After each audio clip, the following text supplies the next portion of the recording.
The account regarding Prophet Ibrahim and his son Ismail arises from Islamic tradition, as recorded in the Quran.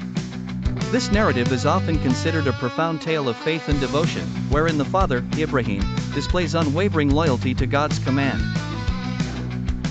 and the son, Ismail, demonstrates remarkable patience and submission. The beginning of the story finds Ibrahim longing for the joy of fatherhood for many years. The arrival of Ismail, his beloved son, is seen as a powerful blessing, enriching Ibrahim's life beyond measure.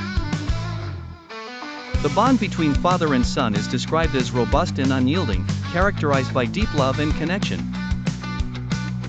In a compelling twist, Ibrahim experiences a prophetic vision or dream. In this dream, he is instructed by God to sacrifice his beloved son, Ismail.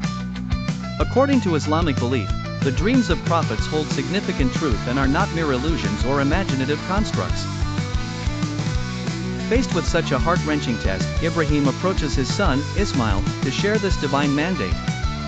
One might expect the young son to react with disbelief, fear, or rebellion. However, Ismail reacts with an extraordinary level of faith and submission. He reassures his father, saying, "Do as you are commanded. You will find me patient, if Allah wills."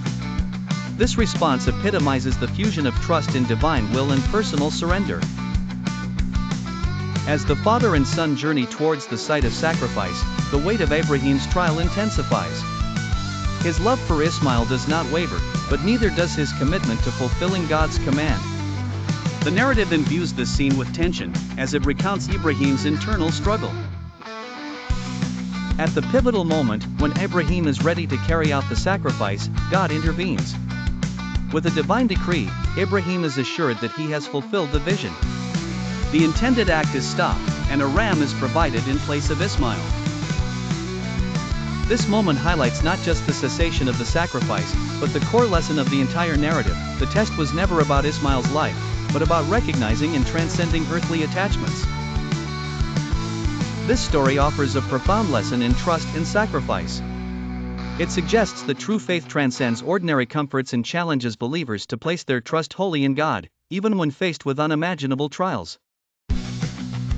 For believers, Ibrahim's narrative is more than ancient history, it is a mirror reflecting their potential for trust and submission in their daily lives. The lesson extends beyond personal sacrifice, addressing the broader ideas of attachment and ego. The narrative encourages believers to surrender their fears and to prioritize divine will over worldly concerns. Ibrahim's response to the divine vision, and Ismail's demonstration of patience and submission, become exemplars of faith for all believers.